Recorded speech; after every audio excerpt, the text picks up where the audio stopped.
abantu batakekaga ko yakina umupira nk'uriya. Byari ibintu ubona umutoza Amorim yize ikipe imikino ya Arsenal, wabonaga ko yagerageje uburyo bwose kuboroka hagati agakina counter attack akoresheje abakinnyi bakinaga imbere bihuta, ariko bitewe na Arsenal approach y'umutoza Arteta yasaga nkaho yahisemo na kufura. Ariko mbere yaho turasari nkuko wari ukomeje kuvuga ku makosa yagiye amugaragaraho, yari amaje guhabwa umuhondo, karita y'umuhondo.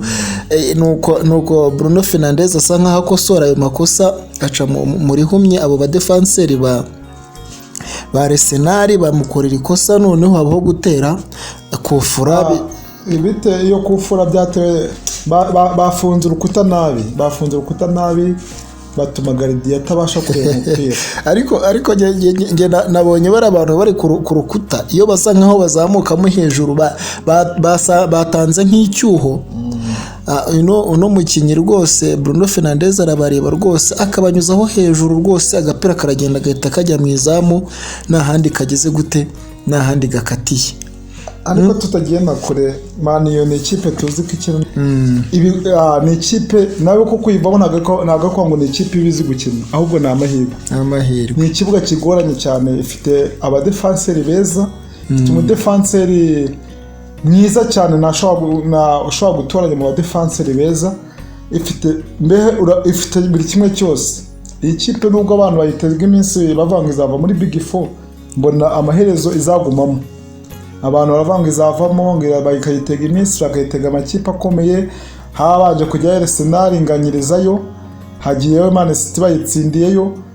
Amakipe yose yagiye yabashe, nta kipe yakuye amanota, ngira ngo ikuyeho Chelsea, ariko andi makipe yose yagiye agwayo. Ariko ni ikipe nziza cyane y'abajene bakiri batoya.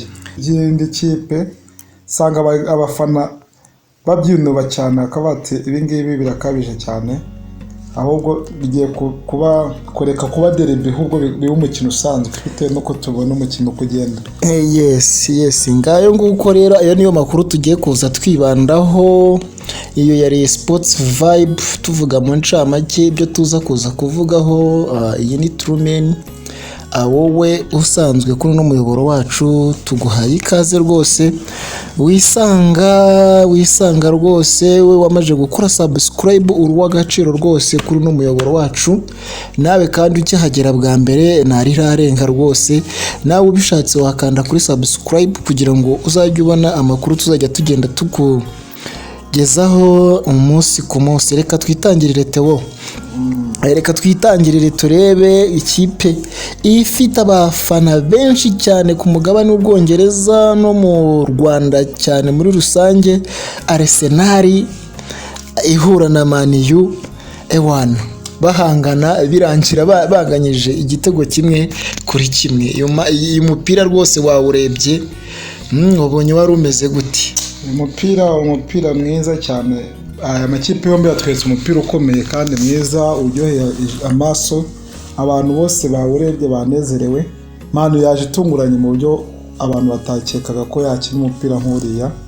Byari ibintu ubona umutoza Amorim yize ikipe imikino ya Arsenal, wabonaga ko yagerageje uburyo bwose kuboroka hagati agakina counter attack akoresheje abakinnyi bakinaga imbere bihuta, ariko bitewe na Arsenal approach y'umutoza Arteta yasaga nkaho yahisemo n'ahantu ntabwo rwakoze uyu munsi neza nkuko byari bikwiriye. Ubona ko Trossard afite amakosa menshi, agafata umupira umwe ugasanga ari gucenga, ariko ntabwo ari kureba mugenzi we.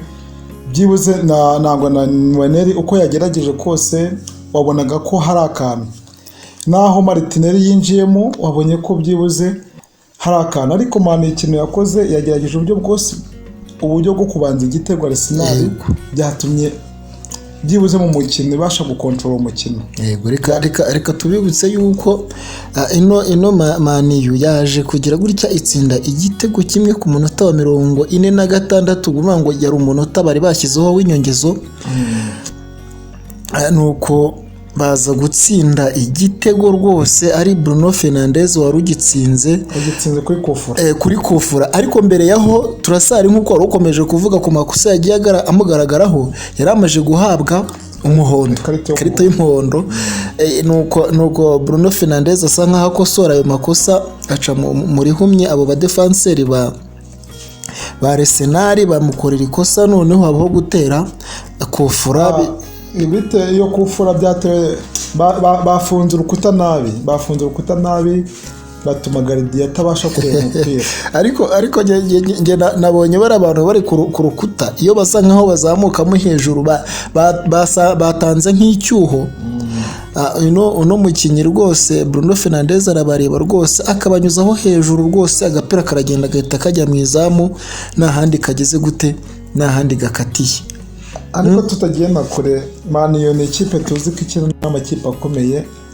buriya Man U iyo ahuye n'amakipe matoya Man U iba isanzwe ariko igihe cyose izahura n'ikipe ikomeye iyo kipe irayigora cyane ndabizi Man U yahura na Liverpool yahura ko ari ikipe ikomeye ibarizwa muri Big Four ni abari derby cyane kuko irakanira ikunze gukina imikino ikomeye cyane Man U ni ibintu byayo bisanzwe wayitega ikipe ikomeye yaba ikomeye kanshi igihumbi ariko barakina kuko Man U ni ikipe ikina imikino ikomeye yego urumva uyu mukino rero ni umukino wari urimo ishyaka ryinshi cyane aho wabonaga ko Man U yageragezaga kwataka cyane Arsenal hari ibitego byinshi cyane byagiye bibarwa ugasanga umuzamu arabatabaye hari n'igitego no mugabo nuza Rice niwe mukinnyi nakwita yuko ari man of the match yaje gutsinda igitego cyabo cya mbere ariho yazaga kwishyurira ikipe ya Arsenal ku munota wa 74 kunuza kuri assist ya Timba hari n'undi mupira yaje gukuramo rwose ubona ko igitego cyari cyabazwe Rice ngiyewe ku bwanjye ndamufata nk'umukinnyi wirushanwa sinzi ariko Arsenal ifite umugaride mwiza witwa Raya iyo yataba muri azamu Man U yakaba Raya rwose yakoze akazi gakomeye akoze save y'umwaka niyo save y'umwaka irayo izatogwa mu masevu y'umwaka ya Premier League ubundi ntabwo twajyaga duhuza mu bintu by'imipira ariko ibi by'umunsi byo turaza kubihurizaho nkurikije ukuntu nabonye umuzamu ariko ntago ari Raya gusa na Onana wabonaga yuko nawe yagerageje yakoze uko ashoboye imipira myinshi yagerageje kugenda yikuramo Onana ntago bamwatatse Onana Arsenal yakinye irakina hari ukuntu ikipe imwe ikina indi gatsinda Onana ntago yabonye Arsenal ikina nta mwataka biragaragara kuko Milano ntago ari umwataka mu mukino wo hagati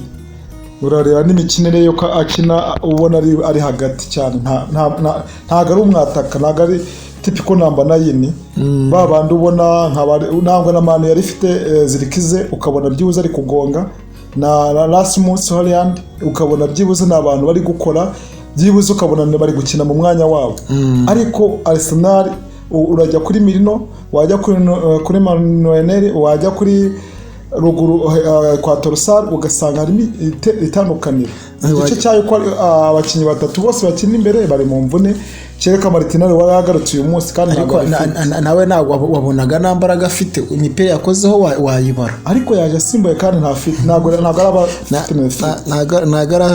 arasubira neza mu mupira ibyo rero turaza ku gatandatu Man City yagiye mu ishyamba rya Nottingham Man City yagiye mu ishyamba rya Nottingham byaje kurangira Nottingham iyitsinze igitego kimwe ku busa umukino warushamaje wawubonye ute wari umukino mwiza cyane umukino wagaragayemo abana bakiri batoya ariko ba Nottingham bafite imbaraga cyane abakinnyi nka Elanga abakinnyi nka Odoi niwe watsinze igitego cya Nottingham ku munota 88 aho ngaho cyari igitego cyiza cyane kandi yakoreye ubona ko habaye gukina pe Man City bayirushije kuko nta kipe nimwe ishobora kuva buriya nta kipe ifite ubushobozi bwo kuva mu ishyamba la Nottingham kuri stade ibi ni ikipe nawe ko kuyivamo ntago ko ngo ni ikipe ibizi gukina ahubwo ni amahirwe ni ikibuga kigoranye cyane ifite abadefenseri beza ifite umudefenseri myiza cyane ushobora gutoranya mu badefanseri beza, ifite buri kimwe cyose. Iyi kipe nubwo abantu bayitezwa iminsi bavuga ngo izava muri Big Four, mbona amaherezo izagumamo. Abantu baravuga ngo izavamo, bakayitega iminsi, bakayitega amakipe akomeye, habanje kujya Arsenal inganyirizayo, hagiyeyo Man City bayitsindiyeyo.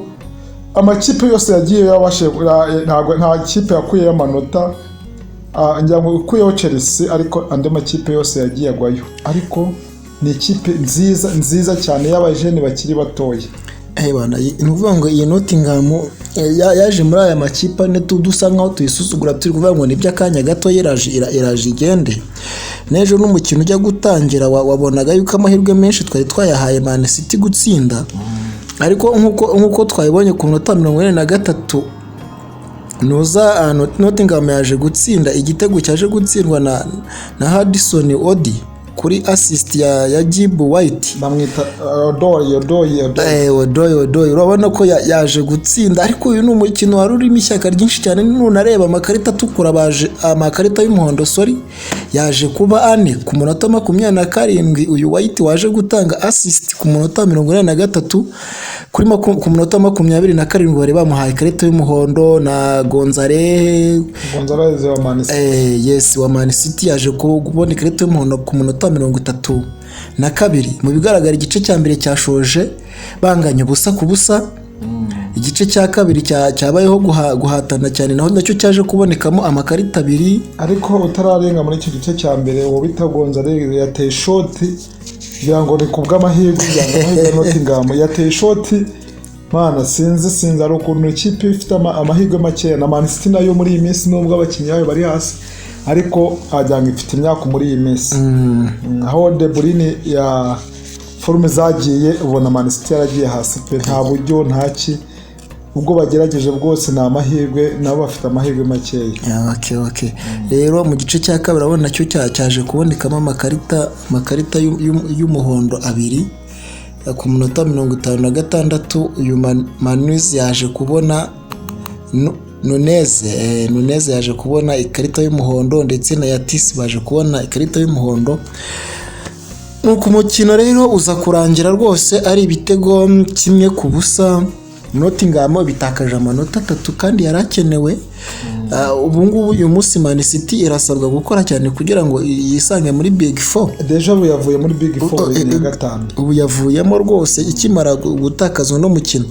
Reka ku mugabane w'Ubwongereza duse nkaho tunyuramo twihuta amakipe ukuntu byaje kurangira. Nureba Brighton kwa gatandatu yari yatsinze ibitego 2-1 cya Fulham. Crystal Palace yatsinze 1, Ipswich tababarira ibitego 3 kuri Southampton. Gira icyo uvugaho no mukino. Uwo mukino wari umukino Southampton yasaga nkaho yatanze Liverpool kwinjira mu mukino, kuko niyo yabanje igitego. Yego. Ajya ngo yakibonye ku minota 20 naho ngaho, ntabwo nibuka umunota, ariko no munota 46 nuvuga ngo bari bongejeho. Ni igitego cyaje gitunganye, ko wabonaga ko Southampton yari ifite ubushobozi bwo kuba yanatsinze ibitego 3 mu gice cya mbere, kuko Liverpool yakinaga nabi. Yari ifite abana b'abirabura bacaga ku mpande birukanka. Southampton yari ikipe nziza kuri uyu mugoroba mu gice cya mbere. Bitandukanye n'igice cya kabiri, Liverpool yahise isimbuza abakinnyi, aho Havertz winjiye mu kibuga niwe wahinduye ibintu, kandi kari akantu nako no muri Champions League niko katsinze igitego kagitsinda PSG. Wabonaga ko nakana gasigaye gafasha Liverpool muri iyi minsi, nako kayehesha amanota 3. Kuvuga ngo Nunez yaje kubona ikarita y'umuhondo ku munota 45, ku munota wa 3 w'inyongezo mu gice cya mbere. Igice cya mbere cyaje kurangira ari ubusa ari kimwe cya Southampton ku busa bwa Liverpool. Igice cya kabiri cyaranzwe n'ishyaka ryinshi cyane ku ruhande rwa Liverpool. Ubona yuko bari bashyizemo imbaraga. Diaz yaje kwishyura igitego ku munota 51 ubwo bari batangiye igice cya kabiri. Mohamed Salah nawe aba arigaragaje kuri penalty Theo. Penalty yatewe neza na Mohamed Salah, amaze gutera penalty 6. muri penalty 6 amaze gutera nta nimwe arahusha. Urabona ku minota 54 yaje gutera penalty arayinjiza, ndetse no ku minota 88 naho yaje gutera penalty, biza kurangira ari ibitego bitatu bya Liverpool kuri kimwe cya Southampton. Liverpool ishimangira gutwara igikombe. Handabeshya se nkaho biri mu nzira ubu Liverpool ifite 70 ifite 70 yuzuye mu gihe ifite 5 shatu ko ngorimo ikinyano cy'amanota 15 ubwo Arsenal igifite umukino w'ikirarane igomba kuzakina. Ariko buriya iyi kipe yamaze kubona amanota itarakina umukino, iyo twabaze ikirarane ni nkaho amanota ntabwo tuyabara, kuko tuyabara uko yarangiye gukina. Niyo mpamvu turi kubara amanota 15 ari hagati yayo na Arsenal. Shatu ko ngo ni imikino byasa kugira ngo Liverpool itakaze imikino 5 kugira ngo Arsenal ibe yayifata byibura, kandi ibyo bintu ntabwo bishoboka. Ibyo bintu biragoranye cyane. Bivuze yuko Liverpool rwose igikombe yarangije kugitwara. Ntabwo yarangije, ni umukandida mwiza cyane. Ni umukandida mwiza ariko nka 85% Liverpool yagiye kugitwara. Ariko mu bigaragara amahirwe menshi rwose turaza kuyahereza Liverpool kuko niyo irimo kugaragara. Reka mubaze kano kabazo. Palma muri Chelsea yaje kurata penalty ku munota 22. Iyi Chelsea yacu urayibona ute n'ubwaje gutsinda. Hari ikibazo abongereza bakunze kugira. Abongereza bakunze kwangirika mu mitwe yabo, kandi biterwa n'itangazamakuru ry'abongereza cyane bikunze kubangiriza. Ntago ari Palma gusa. Iyo tugiye mu myaka ya kera abo ba Jack Wilshere bari abakinnyi beza imushaka kandi bashayininga, ariko byasoje umupira umunani. Abo ba Theo Walcott bakinaga umupira ukabona ni abantu bazi umupira. Ngiye na hafi hari uwitwa Mount nawe wa Man U, umupira usa nk'uwarangiye. Rero na Palma muri iyi sezo bisa nkaho umupira we Palma rwose imbaraga zabaye nkeya. Zabaye imbaraga nkeya. Nuvuga ngo urumva igice cya mbere cyaje kurangira Chelsea irimo inganya na Leicester City, ikipe nayo iri ku mwanya ubanzirizo wa nyuma, ikipe irimo kugwirirana. Baza kurangiza ari ubusa ku busa. Gusa nuza kukureya yaje kubapfa gasoni ku munota 60 batsinze igitego kimwe kuri assist ya Hernando Fernandez. Ariko nubwo yatsinze igitego Chelsea, umukino wagiye kurangira Chelsea yarimo senga pe, kuko bayatatse bayikubita amapoto birakomera. Byasaga nkaho ari amanota. Ubonye n'ukuntu baserebuye basoje umupira, baserebuye nk'abantu batwaye igikombe. Ahubwo ntabwo izi Premier League ikintu gisigaye gikomeye cyane, fight ni muri Big 4. Abashaka kureba umukino myiza amakipe arwanira Big 4. Yes, guhera kuri Arsenal ifite 55, ukagenda kuri Nottingham ifite 51, ukajya kuri Chelsea ungira ngo niyo yazamutse ifite 49. Chelsea ifite 49 iri ku mwanya wa 4. Ugakubitaho Man City ifite 47. Na makipe ayo makipe uko ameze tugiye kureba Big 4 nziza cyane. Nuvuga ngo ubu ngubu igikombe cyo twarangije kubona uzagitwara, ahubwo turashaka kwirebera ni bande rwose bazabona itike ijya munuza muri ibi ubusa ku busa. Ni umukino wari umeze utete, wowe wabonye gute? Hari abanyarwanda bavuga ngo bakunda gukoresha ijambo ngo ari umukino w'imyumbati. Iyo bavuze iryo jambo bigaragara ko ari umukino wari ubishye cyane. Wabonaga ko APR mu gice cya mbere yakinye pe, Watara bigaragara ko ari umwataka mwiza wo muri Afurika kandi ufite imbaraga, wakinye mu makipe akomeye. Yagerageje uburyo bwose bwo gukina afatanyije na ba Kiwanuka bari abagande na ba Omed. Byagaragaraga ko igice cy'imbere cya APR kisa nk'ikiri kugenda cyane, ariko Reyo ifite Muhire Keve ibifite byose cyane. Wabonaga ko yuko yabafashije cyane Muhire cyane rwose. Ni kapiteni, niwe mukinnyi w'umunyarwanda ukina muri shampiyona y'u Rwanda, muri Rwanda Premier League, w'umuhanga namubara nkaho ari we wa mbere dufite mu Rwanda w'umunyarwanda. byakubitiyeho rero na Biramahire Bedi, umukinnyi waje muri Reyo ukenewe cyane, yaje ari wa muntu ukenewe rwose. wabonaga ko Reyo hagati yagerageje uburyo bwose izibira APR. Gusa APR ifite umwana w'umunyarwanda witwa Ruboneka, nawe afite akadefo cyane muvugaho ko kwizengurukaho, bamushinja gufata umupira akizengurukaho. Byagaragaye ke yabaye selfish, nubwo yahabayo kwikunda, ntabwo yagerageje guhanahana mu mupira n'abagenzi. Yagiye arekura umupira, byakabaye byagenze neza, ariko umutoza wa APR yakoze amakosa kubanza Dawuda hanze. Ni amakosa akomeye cyane. Niwe tubara nkaho ari niwe mukinnyi wo hagati ukina mu Rwanda w'umuhanga urusha abandi bose. Ni ukuvuga ngo tukimara kubona line-up twikanzemo turavuga ati se uyu mutoza noneho ni ibiki adukoreye. Nta n'umuntu bitatunguye cyane, byatunguranye pe gufata yego uriya Murundi Pichu ni umuhanga, ariko Pichu ntabwo yakabanjemo hari Dawuda. Dawuda niba habanjemo Lamine Ba n'umuntu akina ku 10, ariko byibuze ntabwo byashoboka ko twakinije bakabaye bakinishije nomero 6 babiri. Niyo mpamvu bahisemo Pichu, ariko byari kuba byiza iyo babanzemo Dawuda, kuko niyo derby yarakinye bwa mbere. Wabonye ko yinjiye mu byibuze arafata umupira ukabona ni umukinnyi wo ku mugabane w'Uburayi.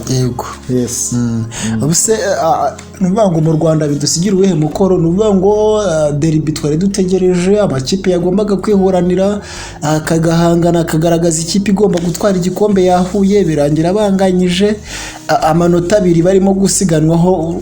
Urumva ari amanota akomeye cyane yatanga ikinyuranyo, cyangwa ikipe yariyo yose birashoboka kuba yatwara igikombe. Bisa nkaho bifunguye, kuko imikino yacyariho myinshi cyane. Ariko ikintu mvuga n'abafana bavuye kuri stade binubira ni derby, bita derby kandi itakiri derby. Niba bakinye imikino uyu wari umukino wa 3, nta kipe yinjije mu izamu ry'undi gitego, bose banganya ubusa ku busa. Buriya twaza tuva derby ya Arsenal na Manchester, impamvu yabaye match nziza yuko banganyije 1-1. Byibuze twabashije kubona igitego kinjiye mu izamu ry'indi kipe. Ariko iyo turebye nk'abafana tukabafana bageze muri stade saa 3 batangira kwitegura umukino, wabonaga ko bimeze neza ku ruhande rw'abafana. Abafana ba APR, abafana ba Reyo bose rero bameze neza, babyiteguye. Ariko iyo batashye nta gitego kirimo, bisa nkaho basigaye bataha bababaye cyane. Reka nkushimire Toneste, rwose yari umusesenguzi, akaba ari n'umufana cyane APR ku mutima, ndetse na Arsenal. Twari turi kumwe muri iki kiganiro.